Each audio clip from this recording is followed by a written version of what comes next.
How's it going, guys? Welcome back to another community questions video where we've put a post out to the community with a question of what are some things that are usually pretty uncommon knowledge or people may just not know about. Things that when you've told people about it, they've gone, what? Is that true? What? Really? So in this video, we're going to go through and check those comments out and see if there's anything in there that I've not mentioned in previous videos, as I have done this about 2 more times as well in the past. However, I've spent some time making sure that I have not mentioned these in the past. So hopefully for the people listening, there'll be things in here that you've not heard before and maybe some things that are new to you. I can definitely tell you there's a few things in this one that when I was recording it, I went, what the hell? No way. What? Is that actually a thing? Yes it is. So let's get into this. Leave a like if you enjoy, subscribe to the channel if you are new. Let's go. Okay, so our first comment says, there is a hidden grill west of the Varrock Grand Exchange next to the house and south of the fairy ring. It's a rock. You draw food on it and you'll see what happens. So I had to test this out. As you can see on screen, I am headed over there right now, and it actually works. This rock you can cook stuff on. I was blown away, didn't know this whatsoever. I'm surprised I've not heard this once in the whole time, but it seems like other people didn't know about it either. And damn, if you didn't know about this, let me know in the comments, because I can't believe I've gone this long and never even heard about it. It's a pretty cool little hidden thing here. I don't know, I find this quite interesting. What do you guys reckon? The next comment says you can use Viswax for quick teleports. 1 Viswax equals 10 quick teleports. This can speed stuff up so much in the long run. So for those of you that didn't know, you can buy Viswax off the Grand Exchange, you'll get it made, but then once you use it, you can actually get quick teleports out of it. What this will do is allow your lodestone teleports, the normal ones that you can use around the world, will actually teleport a hell of a lot quicker. This can be actually pretty useful in certain situations, as for example, if you are wanting to teleport with the lodestone to go to a specific place, but there's maybe like some aggressive monsters nearby or something like that, it means that you're spending less time stood or sat on the ground drawing your little teleport circle, because you teleport a hell of a lot quicker. This way there's less chance for the monsters to aggro to you, which of course if you go into combat it automatically cancels the teleport. So these happen pretty quick, so that doesn't happen. However, these are also just super convenient for getting around the world. If you do things like clue scrolls, you may be using the lodestone network quite a bit, but also questing as well, you're going to be using the lodestone a hell of a lot in questing. So having access to these for things like questing and clue scrolls and just general getting around the world, super useful. This next one isn't the most useful bit of information, but I had no idea about it and I thought it was quite interesting to include. The way it works is a little bit awkward, but definitely worth mentioning because it's just very interesting. Another thing I just remembered is if you hover just over the top of someone's character, you can left click to follow them. Now, the way this works is if you are sort of like this and you put your mouse over them, it doesn't left click, you put your mouse over it, nothing happens.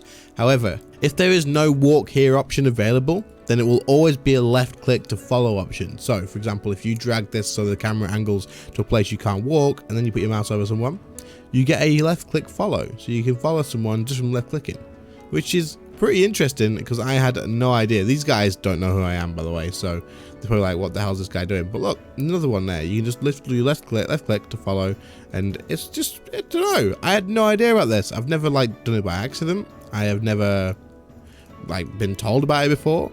It's just crazy that there's so many things like this in game that I just didn't know about. Like, just because there's no walk option, it automatically updates to follow. That's pretty cool. The next comment says that the Lorehand Familiar can actually be used for AFK combat because it makes the area loop proximity bigger. So to get this, you would have to have 125 quest points available to yourself, and then you go to Maze Caravan just outside the Varrock Lodestone and you can allocate those to the Lorehound pet. Once you've done this, you can actually use the Lorehound to go from a 7x7 area loot, which is the normal version, to a 9x9, which is actually pretty big. That's a decent amount of area loot you can get increased just by having this pet available. I assume this could be pretty useful for some people in the future for AFKing certain things where you want to area loot rather than using like a legendary pet, because if you're killing things too quick, you can't use the legendary pet to loot stuff, seeing as it only picks up one thing from each stack each time.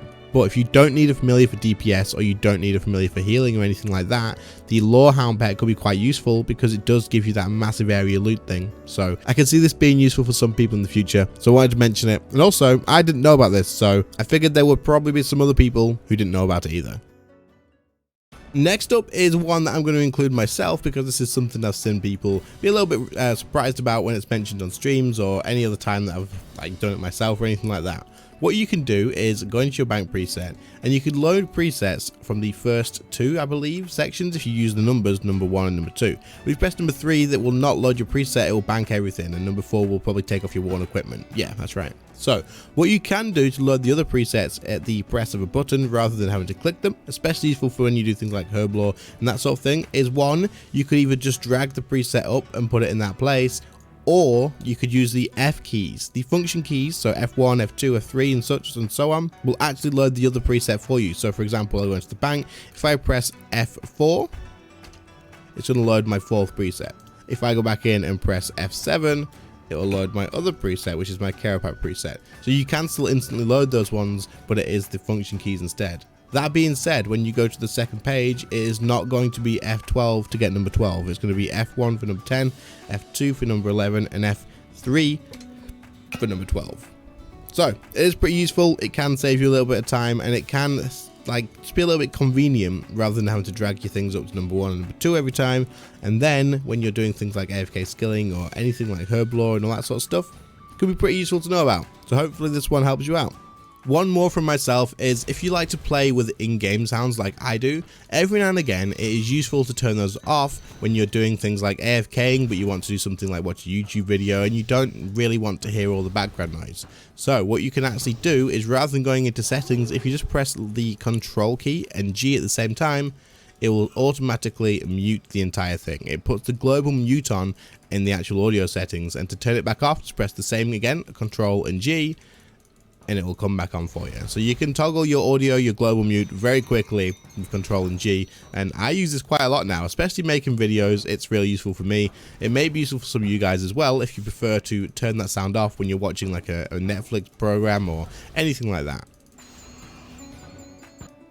So the last thing that I'm going to talk about in this one is going to be that if you have any of these leftover blue blubber or green blubber jellyfish, you can actually bring them towards Retreat to War himself, and you can decant the jellyfish. So if you come here, you can combine jellyfish, and you'll combine them all back into full ones. Now, a lot of people think you can only decant the actual potions, but there's no requirements to do this at War, and I think he is the only person that will do them from the Grand Exchange, Max Guild, and here. So there is somewhere on the fishing island as well, the deep sea fishing place that will do this, but this is definitely the more convenient place to do it.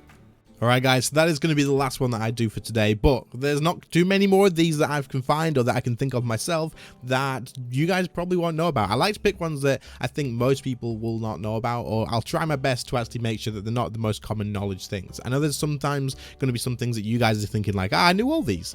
I knew all these, man. Like, it's fine. I don't need to know any of this. But like, there will be people that don't know this sort of stuff sometimes, and there's a few things in here, like the rock, for example, that I just had no idea about, and the click to follow, the left click to follow, it's news to me. But yeah, if you guys enjoyed this, then make sure to let me know. And I know this was a short one. I wanted to keep it short, as at the moment I am working on the next episode of Road to Endgame. We have so much stuff I need to do for the next episode, the freaking quests and everything. There's so much, so I didn't want to spend ages on this one and then delay that even more, because I know you guys are looking forward to that episode. So we'll get that done as soon as possible, and it should be out in a day or two. If you guys are new to the channel and you haven't seen that series yet, and you do like that sort of stuff, then go back into my channel, go to my playlists, and you can find the Road to Endgame series there, and hopefully you will enjoy it. Everybody seems to be doing so, I don't see why not. And then finally, one last mention before we do go towards the ending of the video. If there's anything else for the community questions that you guys would like to hear, any of the questions you'd like to make me put towards the community, let me know in the comments, because at the moment I'm drawing a little bit of a blank for them. I must admit,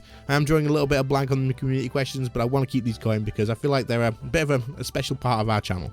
Anyway, thank you all so much for watching. Thank you to the channel members for the extra support. Your names are on screen right now, of course. The extra support is very much appreciated, and it helps out more than you probably know. Other than that, guys, thank you all so much for watching. I really appreciate it, and I'll see you all in the next one. See you later, guys. Bye.